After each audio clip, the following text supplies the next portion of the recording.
Before I update you on the meeting that I had with leaders of the G7 earlier today, I want to say a word about the progress we're making on the Build Back Better agenda here at home.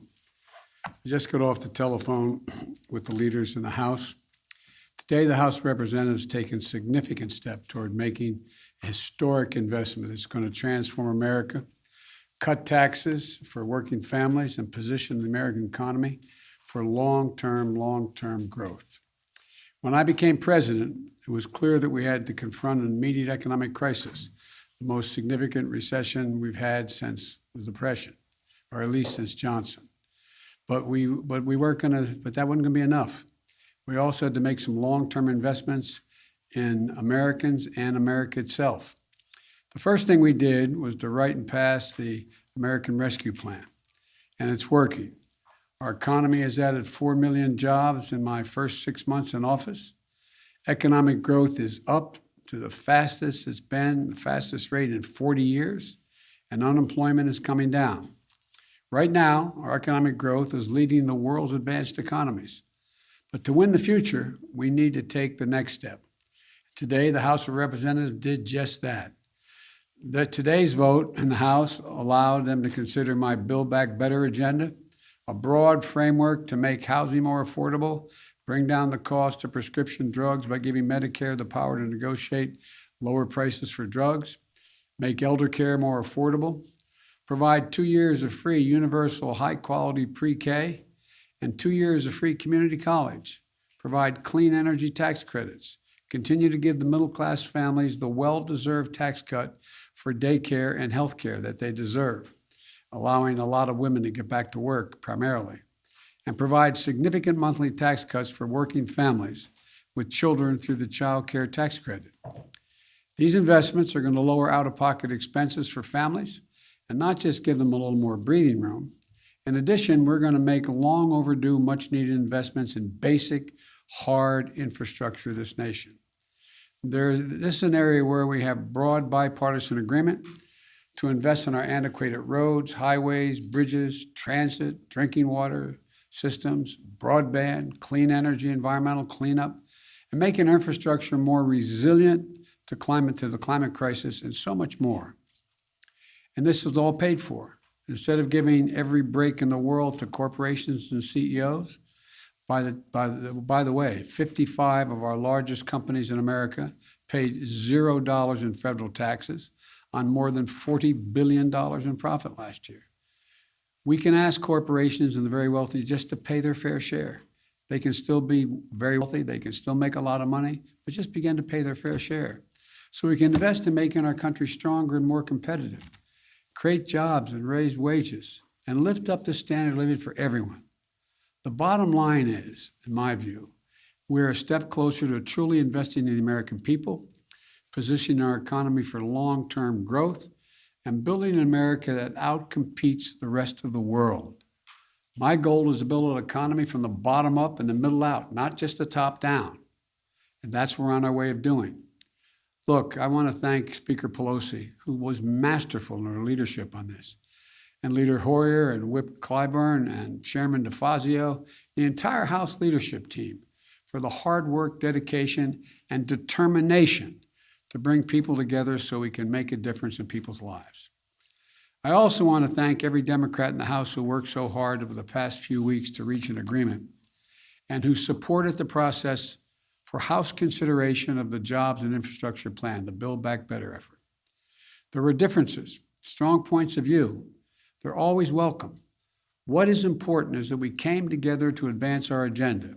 I think everyone who did that, I think everyone who did it was there. Look, I also want to thank everyone who voted to support the John Lewis Voting Rights Act. You know, it's an act to restore and expand voting protections, to prevent voter suppression, and to secure the most sacred of American rights, the right to vote freely, the right to vote fairly, and the right to have your vote counted. The House has acted. The Senate also has to join them to send this important bill to my desk. And the Senate has to move forward on the People's Act, critical legislation to protect our democracy and the right to vote. We need both of those election bills. But let me now turn to Afghanistan. I've met this morning with my counterparts in the G7, as well as heads of the United Nations, NATO, and the European Union. I express my thanks for the solidarity we have seen as we've stood up an unprecedented global effort. I updated our partners on the significant progress we made in the past 10 days. As of this afternoon, we've helped evacuate 70,700 people just since August the 14th, 75,900 people since the end of July. Just in the past 12 hours, another 19 U.S. military flights, 18 C-17s and 1 C-130 carrying approximately 6,400 evacuees, and 31 coalition flights carrying 5,600 people have left Kabul just in the last 12 hours. A total of 50 more flights, 12,000 more people since I updated you this morning. These numbers are a testament to the efforts of our brave service women and men, to our diplomats on the ground in Kabul, and to our allies still standing with us. And we had a productive discussion. There was strong agreement among the leaders about the evacuation mission underway, as well as the need to coordinate our approach to Afghanistan as we move forward. First, on evacuation, we agreed that we will continue to our close cooperation to get people out as efficiently and safely as possible. We are currently on a pace to finish by August the 31st. The sooner we can finish, the better. Each day of operations brings added risk to our troops. But the completion by August 31st depends upon the Taliban continuing to cooperate and allow access to the airport for those who we're transporting out and no disruptions to our operations. In addition, I've asked the Pentagon and the State Department for contingency plans to adjust the timetable should that become necessary. I'm determined to ensure that we complete our mission, this mission. I'm also mindful of the increasing risks that I've been briefed on, and the need to factor those risks in. They're real and significant challenges that we also have to take into consideration. The longer we stay, starting with the acute and growing risk of an attack by a terrorist group known as ISIS-K, an ISIS affiliate in Afghanistan, which is a sworn enemy of the Taliban as well. Every day we're on the ground is another day we know that ISIS-K is seeking to target the airport and attack both U.S. and allied forces and innocent civilians. Additionally, thus far, the Taliban have been taking steps to work with us so we can get our people out. But it's a tenuous situation. We're already had some gunfighting break out. We run a serious risk of it breaking down as time goes on. Second, the G7 leaders and the leaders of the EU, NATO, and the UN all agreed that we will stand united in our approach to the Taliban. We agreed the legitimacy of any future government depends on the approach it now takes to uphold international obligations, including to prevent Afghanistan from being used as a base for terrorism. And we agreed that none of us are going to take the Taliban's word for it. We'll judge them by their actions, and we'll stay in close coordination on any steps that we take moving forward in response to the Taliban's behavior. At the same time, we renewed our humanitarian commitment to the Afghan people and supported a proposal by the Secretary General Guterres of the United Nations-led international response with unfettered humanitarian access in Afghanistan. Third, we talked about our mutual obligation to support refugees and evacuees currently fleeing Afghanistan. The United States will be a leader in these efforts, and will look to the international community and to our partners to do the same. We're already seeing our allies' commitment. They're bringing to their countries the Afghans who served alongside their forces as translators or in their embassies, just as we're bringing to the United States those Afghans who worked alongside our forces and diplomats. We're continuing that effort. We're conducting thorough security screening in the intermediate stops they're making for anyone who is not a U.S. citizen or a lawful permanent resident of the United States.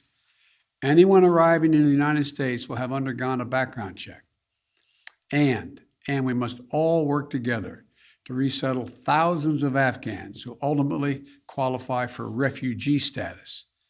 The United States will do our part, and we are already working closely with refugee organizations to rebuild a system that was purposely destroyed by my predecessor.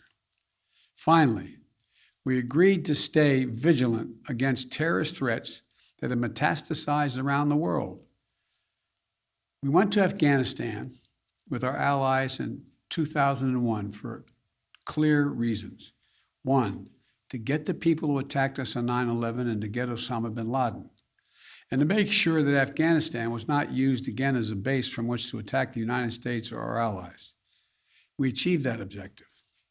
We delivered justice to bin Laden more than a decade ago.